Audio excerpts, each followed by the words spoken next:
nation chrétienne. Nous sommes un frère en Jésus-Christ, liés par la parole de Dieu. Aimer l'Afrique, c'est votre sœur. Le créateur de cieux et la terre n'a-t-il pas dit après 50 ans, laissez l'esclave s'en aller? Un temps d'arrêt sur ce que vous êtes et ce que vous faites. Initiative et développement, c'est l'être et la voix.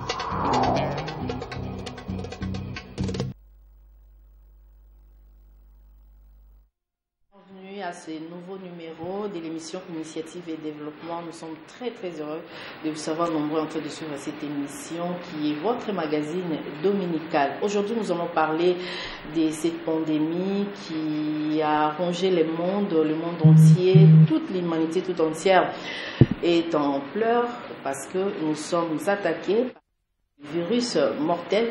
Il faut le dire, la pandémie du coronavirus et la République démocratique du Congo n'est pas épargnée par rapport à ça. Et aujourd'hui, dans Initiative et Développement, nous allons parler de ça, de mesures préventives et toutes ces initiatives pour stopper justement la propagation de cette pandémie. Et ces sujets, nous allons pouvoir l'aborder avec un invité qui est sur ce plateau, qui est cher pour nous. Nous espérons aussi qu'il sera cher pour vous. Il s'agit de Maître Henri Itoka Bimbakila, qui est un ancien rapporteur de l'Assemblée provinciale de Kinshasa, la première institution de la ville. Il est également conseiller au ministère de l'Énergie. Il est secrétaire permanent à Renovac, c'est un acteur politique également, mais également c'est un juriste. Avec lui, nous allons parler de cette pandémie et aussi son impact sur le plan économique. Bonjour, Maître Henri. Bonjour Madame Africa, bonjour à tous ceux qui nous suivent et bon dimanche à tous les enfants de Dieu partout où ils sont disséminés. Que la grâce de Dieu surabonde dans leur vie et que la miséricorde céleste puisse nous accompagner durant cette période difficile. D'accord. Merci beaucoup. Nous avons vu que vous respectez les mesures prises par l'autorité sur la récitation bien pour stopper cette pandémie du Covid-19. Mais est-ce que vous pouvez enlever tout Oui, avant d'enlever le masque barrière, je voulais d'abord sensibiliser la population pour dire que nous devons obligatoirement porter le masque pour arrêter la propagation rapide du Covid-19. Nous devons régulièrement nous laver les mains avec du savon ou utiliser la solution hydroalcoolique pour nous désinfecter les mains. Il faut faire très attention avec nos portables parce que nous devons également les désinfecter régulièrement et aussi les cloches des portes de nos maisons ainsi que les poignées des portières de nos voitures. Il faut faire très attention parce que le Covid-19, c'est un virus qui tue, c'est un virus qui n'épargne pas, c'est un virus qui est très dangereux, mais aussi rassurer la population que le coronavirus est guérissable lorsque vous vous êtes déjà déclaré et que vous vous êtes présenté devant les autorités sanitaires pour une prise en charge aussi rapide. Et donc, il faut dire à la population de ne pas paniquer, mais juste de respecter les signes barrières. Merci beaucoup pour la sensibilisation, Henri Itoka Bimbakila. Nous sommes très heureux, nous savons que nous allons partager un bon moment ensemble avec vous. Puisque nous parlons de cette pandémie, sachez tout de même que le chef de l'État, le président de la République, Félix-Antoine Tshisekedi Tshilombo, a visité il y a 2 jours les installations médicales, les formations médicales où sont internés les malades du Covid-19. Il a été partout, un peu partout dans la ville de Kinshasa. Nous vous proposons cet élément, c'est juste un résumé et puis nous allons revenir après sur ce plateau pour continuer avec honorable Henri Itoka Bimbakila. C'est l'être et la voix.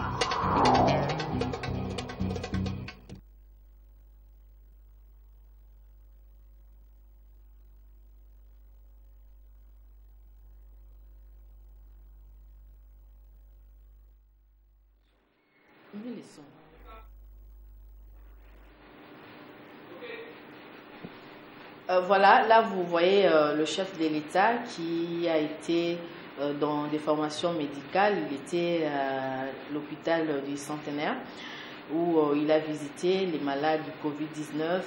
Il a été également à Njili, au quartier 7, chino-congolaise, donc à Banachangu, à Zalaki, à Tika Ibinote. Donc il a été aussi un peu partout. Il a communiqué avec ces malades. Il a donné encore de l'espoir à toutes ces personnes qui sont souffrantes de cette pandémie du Covid-19. Il a donné de l'espoir et a promis de suivre vraiment l'évolution de tous ces malades. Bien que oui, que ce au monde mon faut que ça m'a so ya moi ba malade ba réclamer golia bazolia 3 fois té et yokami na mato ya mokonzi. Donc nous espérons que des mesures draconiennes seront prises pour la moi ba makama mabe pour écouter koza tout des bozomona. Donc les malades qui réclament toujours nous sommes là. Donc mange pas 3 fois.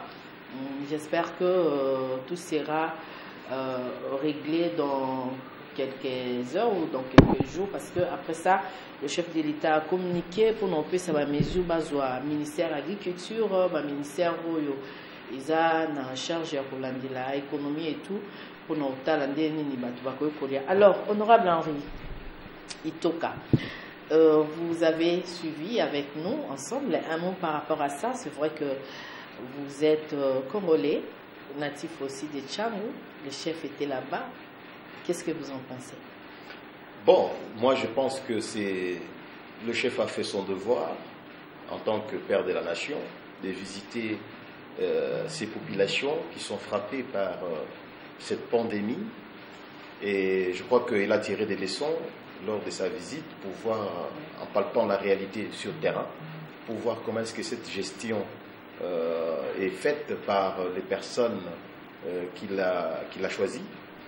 Et je n'ai pas de commentaire là-dessus parce que les images parlent d'elles-mêmes sur les réclamations des populations. Vous devez vous rendre compte que le coronavirus, c'est un virus qui attaque le corps dans les lieux les plus sensibles, et lorsqu'il n'y a pas une bonne alimentation des personnes malades, et donc là nous allons augmenter le nombre de morts. Il faut vraiment veiller à l'alimentation, et d'ailleurs c'est pour cela que notre ministère, je voulais corriger que je ne suis pas conseiller au ministère de l'énergie, mais plutôt de l'industrie. Oui. Notre ministère, qui est conduit par maître de son Excellence Julien Paluku Kahongya, a pris des initiatives sous le patronage du chef de l'État, bien sûr, d'appuyer, n'est-ce pas, d'inonder les marchés congolais en denrées alimentaires de première nécessité, et avec l'appui logistique de l'armée, des FARDC. Vous avez vu des camions qui ont fait les déplacements dans des provinces pour acheter les denrées alimentaires. Cela donne 2 opportunités pour les agriculteurs au niveau de l'intérieur. Ils ont évacué leurs marchandises. Et pour la ville de Kinshasa et les autres grandes villes, c'est un grand intérêt, d'autant plus que ça a limité la flambée vertigineuse des prix des denrées alimentaires de première nécessité. Et je crois que c'est dans cette optique que des initiatives encourageantes sont prises pour accompagner la population durant cette douloureuse épreuve. Et aussi, il faut noter que plusieurs mesures sont en train d'être prises pour encourager, n'est-ce pas, l'industrie congolaise à se maintenir dans la compétitivité, parce que comme vous le savez, le ministère de l'Industrie, avec à sa tête un génie de la personne de Julien Paluku, ne dort pas. Il se déploie, n'est-ce pas, pour trouver des solutions idoines pour maintenir, n'est-ce pas, notre économie dans son allure compétitive, à ne pas connaître une grande baisse, quand bien même que c'est une situation très difficile. Et d'ailleurs, avec les mesures prises de port obligatoire de masques, nous sommes également en train de réfléchir. Le ministre nous a instruits pour que nous puissions réfléchir sur le comment nous pouvons obtenir ces masques barrières et les rendre disponibles pour la population, pour éviter des prétextes de dire que Donc, on va rendre ça disponible et le gouvernement a levé l'option. Et ça, c'est vraiment à saluer. Et le chef de l'État a levé l'option lors du Conseil des ministres pour dire que le masque barrière seront distribués gratuitement. Monsieur le bourgmestre Keba, le masque barrière, Kabola Yango.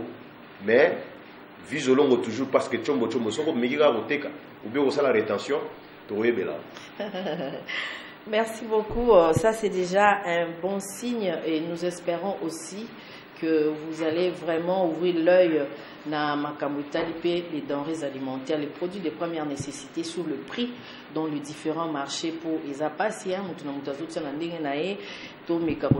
ça la perte de carburant et qui mais on voit les prix uniformes partout et ça la paie beaucoup de denrées alimentaires. Alors, Henri Tokabimbakila, vous êtes aussi communicateur du FCC. Vous êtes sans oublier qu'aujourd'hui, tout le monde en parle. L'évêque Pascal Mukuna, parce que nous sommes dans Initiative et Développement, nous disons toujours c'est un temps d'arrêt à ce que vous êtes et ce que vous faites.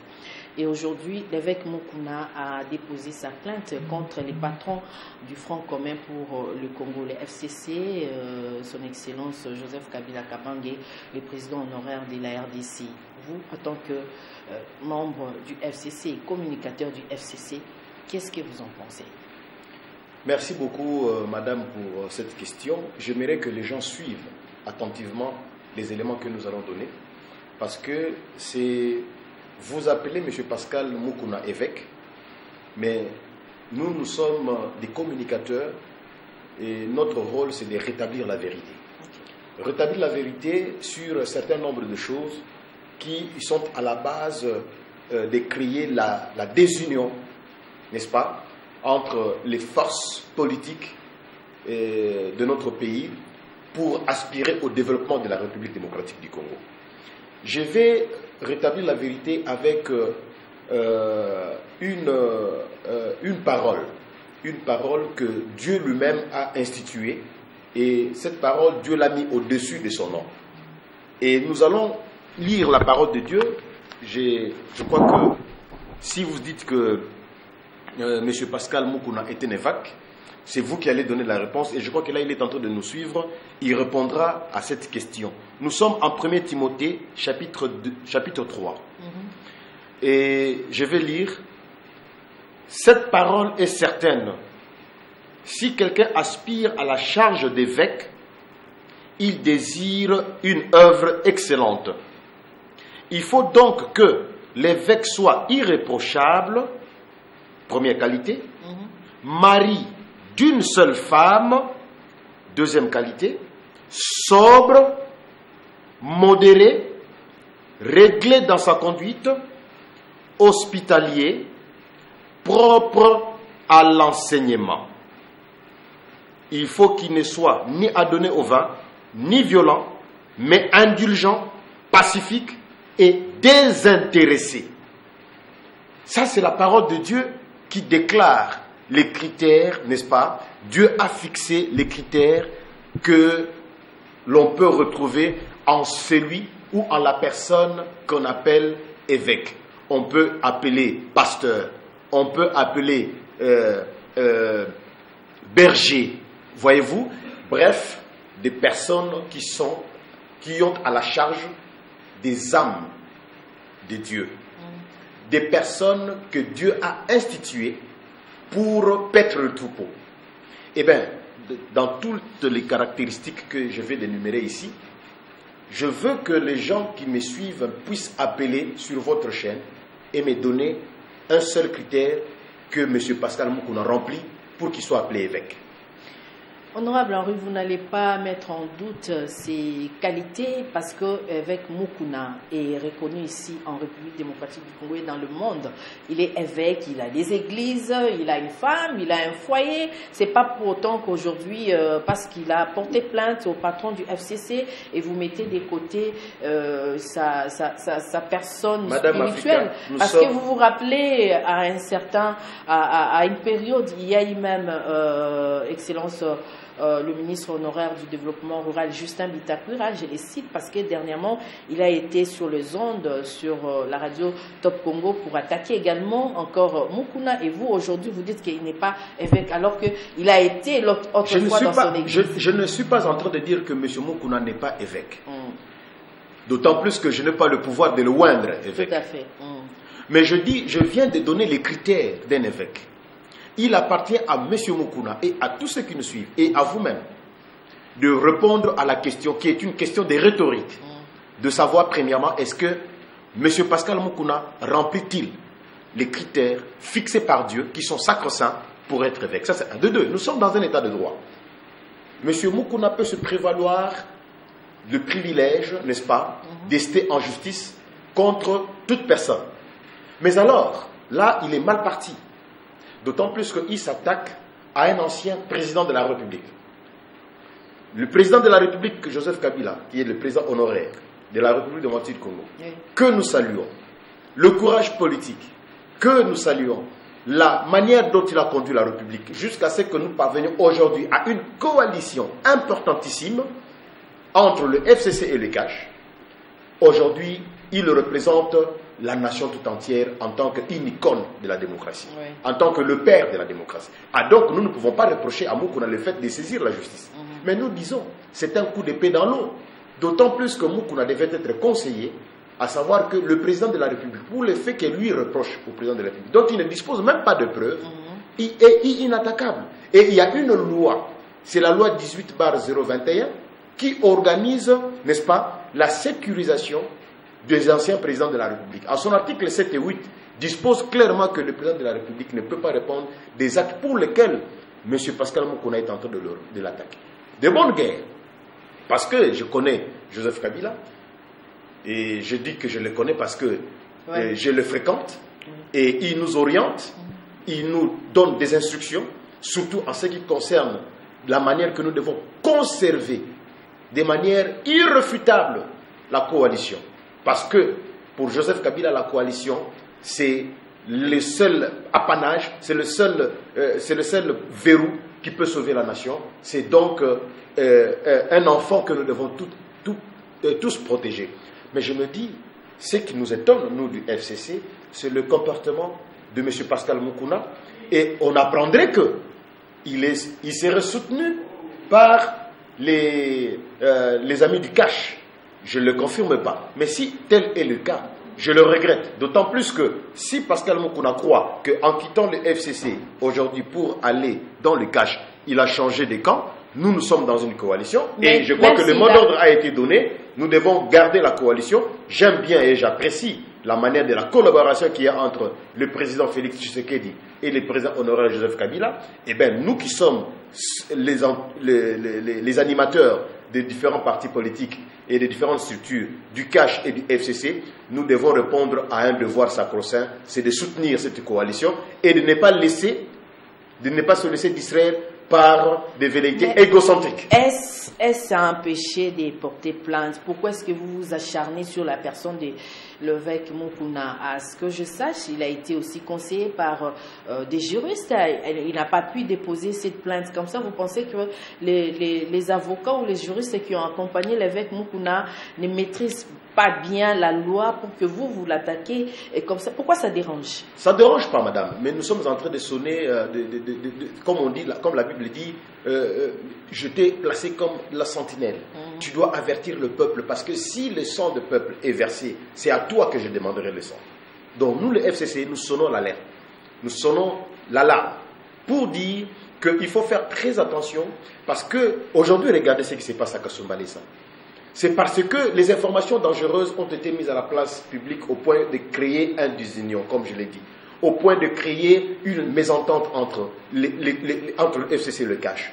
Et aujourd'hui, on ne sait pas comment régler certains problèmes. Et nous ne voulons pas que ce qui se passe à Kasumbalesa, ça puisse se transporter ailleurs. Nous voulons que le problème de la République soit réglé dans le format institutionnel et que le problème de la coalition soit réglé par des personnalités choisies et compétentes.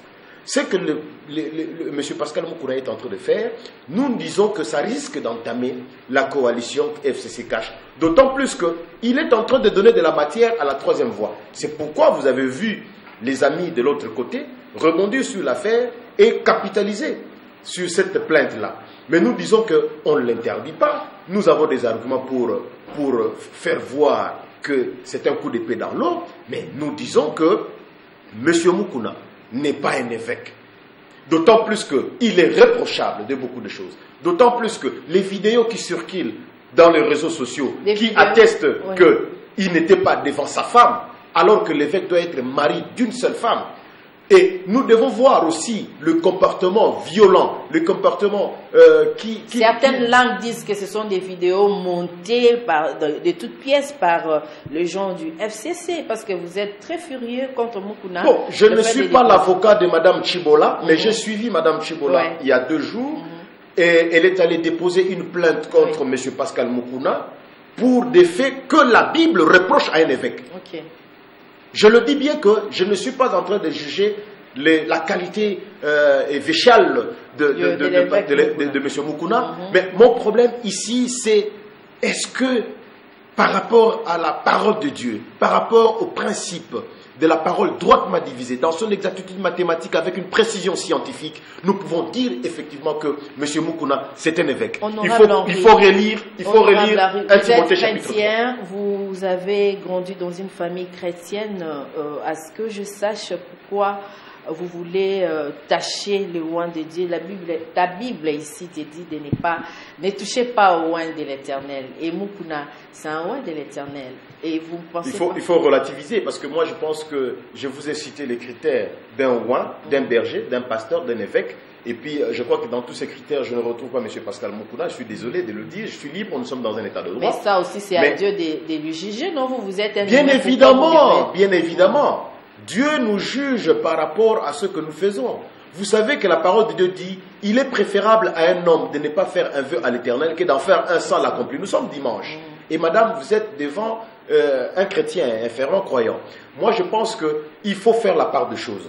Nous parlons politique, nous parlons la Bible, nous parlons Église. Et ici, nous parlons la politique. Et la politique n'est pas au-dessus de la Bible. Non. Mais la Bible, je crois qu'elle doit être celle qui régente, n'est-ce pas, les activités politiques et des hommes politiques. Je suis fier d'appartenir au FCC, où on nous a instruits. Vous savez que le président honoraire Joseph Kabila a réuni plus d'une fois tous les communicateurs, tous les leaders, les ministres membres du gouvernement FCC au niveau de Kingakati. Une seule instruction. Dernièrement, nous étions en Boué-la-Loge. Il peut aller sur des conseils sectoriels. Mais il termine par nous dire, il est de notre devoir de sauver le Congo en protégeant et en sauvegardant la coalition. Donc c'est pour dire que pour nous, la coalition, elle est très chère. Et la coalition, c'est ce qui a permis à ce qu'aujourd'hui, Madame Africa, vous et moi, nous puissions nous regarder ici dans ce climat de paix, en dépit du fait qu'il y a le coronavirus qui nous frappe. Et nous croyons Dieu que ça va disparaître, ça n'aura pas beaucoup d'effet parce que la parole de Dieu le dit en Exode chapitre 15 verset 26, si nous respectons les consignes de Dieu, nous ne serons pas frappés par la peste qui a frappé les Égyptiens. Je parle de l'Égypte de l'ancien temps. Donc nous pouvons espérer en Dieu pour que nous puissions être épargnés. Donc je dis que pour nous la coalition est vraiment sacrée et je crois que les amis du cash doivent être sincères avec nous. Vous pensez que l'évêque est maintenant au cash? Mais il faut suivre le propos de l'évêque. Malheureusement, je crois qu'au niveau du cash, nous n'avons pas de personnes qui ne connaissent pas l'histoire de l'évêque Moukouna pour dire qu'il a été de l'autre côté, aujourd'hui il vient chez nous, qui a trahira. Mais c'est toujours la coalition. Pourquoi mais justement c'est ça. Et le président Kabila nous avait dit, le président honoraire nous avait dit, ça ne sert à rien. Ça ne sert à rien à porter un discours parce qu'il est confiant dans la coalition, dans les accords qui ont été pris n'est-ce pas, entre lui, président sortant, président honoraire, et l'actuel président Félix Tshisekedi, que nous appuyons, que nous soutenons, et vous devez voir le comportement de nos membres du gouvernement au sein de membres du FCC, au sein du gouvernement. Leur comportement, ils sont en train d'exceller parce que l'ordre a été donné, vous devez exceller en respectant les textes.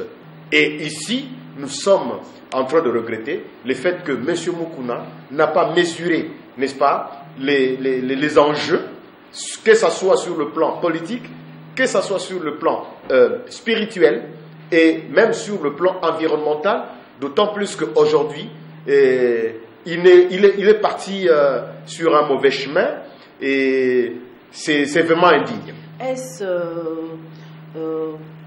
une bonne méthode de tirer de là où on vient, puisqu'on a quitté FCC, on est maintenant dans Cash, on doit tirer dans FCC. Est-ce que je sache, les politiques congolais les font à tout moment, donc on peut quitter d'un parti politique pour aller dans un autre camp adverse, bien sûr. Est-ce qu'il faut seulement...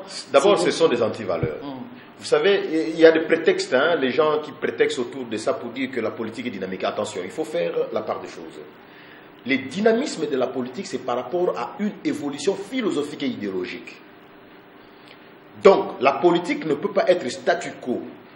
On a commencé hier avec le FCC, avec l'AMP, Alliance de la majorité présidentielle. On a évolué dans la majorité présidentielle.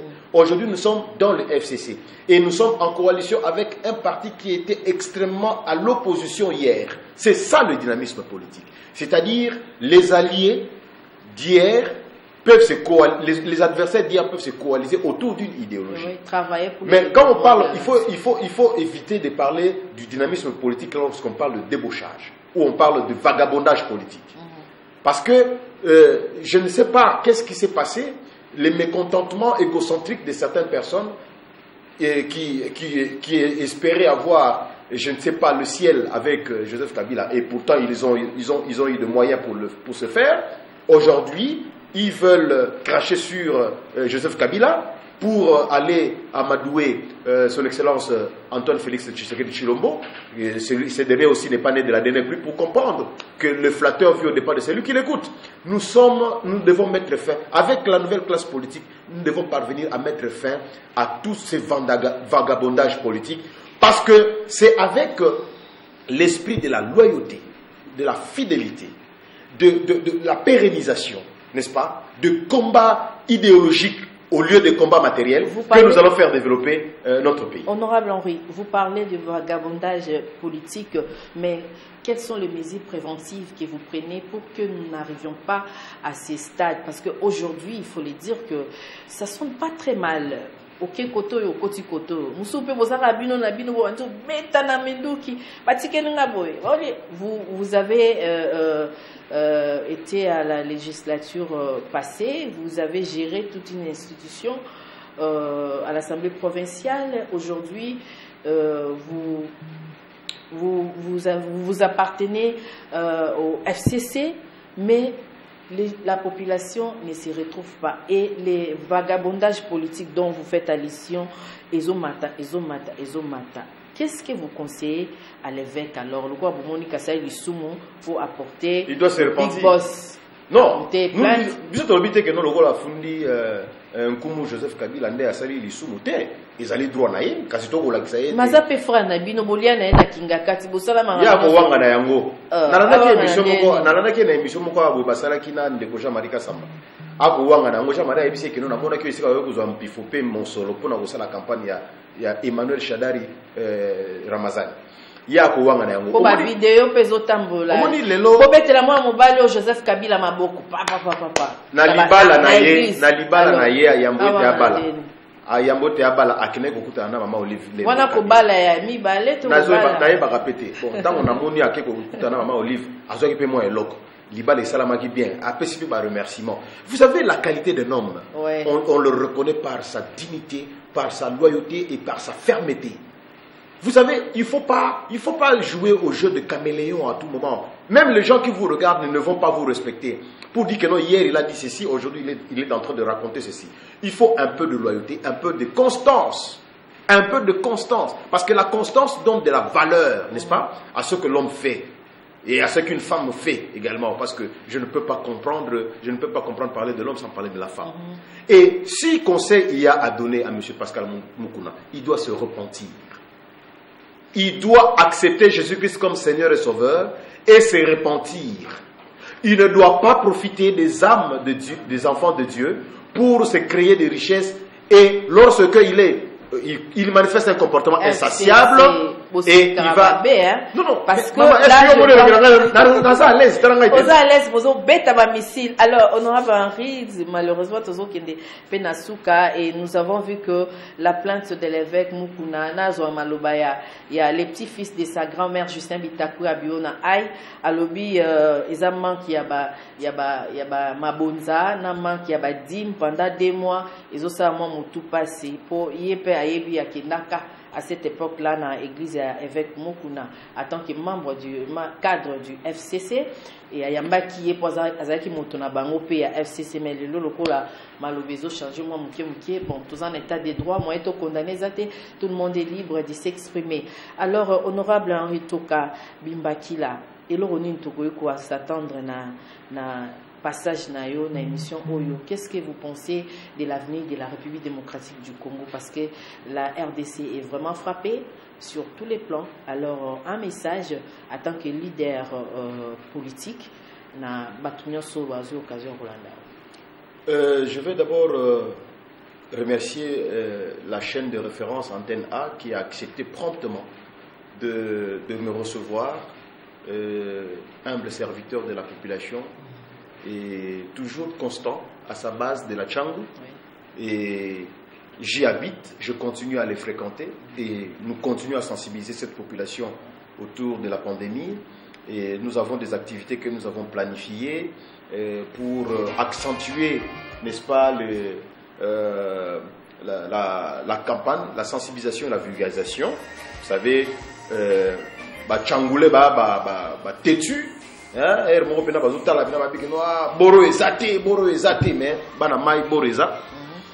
Boreza, donc nous devons faire très attention, mais aussi interpeller les opérateurs politiques sur le fait que ce que nous faisons de la jeunesse aujourd'hui, c'est ce que nous aurons comme État congolais demain. Donc il faut un encadrement de la jeunesse dans nos différentes plateformes politiques. Il faut orienter, préparer les jeunes à être des dirigeants congolais stables, constants et véridiques. Éviter du genre de dérapage comme nous sommes en train de le vivre maintenant. Merci. Et coup de chapeau à Joseph Kabila Kabange pour ce temps merveilleux qu'il nous a donné, n'est-ce pas, de passer au sein de la coalition et avec cette passation pacifique du pouvoir. Merci beaucoup, merci honorable Henri, merci à vous qui nous avez suivis avec attention. Marchons dignement parce que nos œuvres nous suivront. Donc, autres ça allez-le pour rattraper son avenir. Voilà pourquoi nous devons être corrects vis-à-vis de nous-mêmes. Merci Henri Toka Bimbakila d'avoir accepté cette invitation. On se retrouve le dimanche prochain. La rediffusion, c'est le jeudi à 15h. Au revoir.